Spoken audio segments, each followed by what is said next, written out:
Church leaders across the state preparing to do things a bit differently now. A new public health order will allow places of worship to exceed those mandated capacity limits. News 9's Spencer Humphrey joining us live outside Academy Christian Church with what faith leaders are saying tonight and how this all came about, Spencer.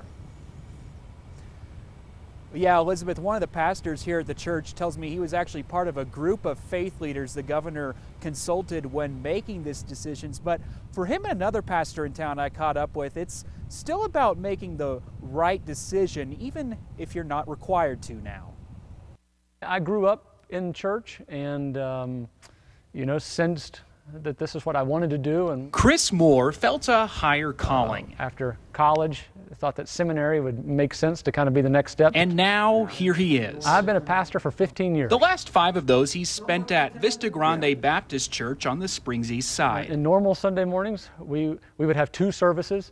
And we would probably have about 900 people here on campus. That's until the pandemic forced them to get creative. So we initially were solely online. Since June, they've been able to have limited capacity services in person per state guidelines. We have done our best from the beginning to follow the guidelines given to us. Monday evening, John PLASTOW, a pastor at Academy Christian Church, joined a conference call with Governor Polis. And after that call, they're now classifying worship events as an essential service. The new classification comes in a new public health order from the governor. But it does just remove the legal restriction of capping the attendance. The attendance at not only regular services, but also things like weddings and funerals. It's all after the Supreme Court issued an injunction last week blocking the state of New York from restricting capacities at worship services. It gave some weight to what we're trying to do out here. Both PLASTOW and Moore say even though they don't have to, they'll keep their existing safety measures in place. We want to be good law-abiding citizens. We believe the Bible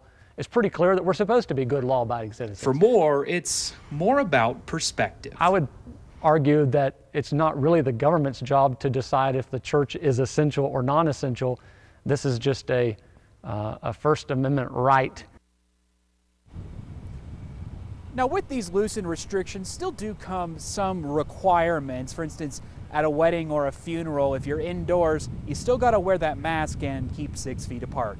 Always watching out for you, Southern Colorado. Spencer Humphrey, News 5.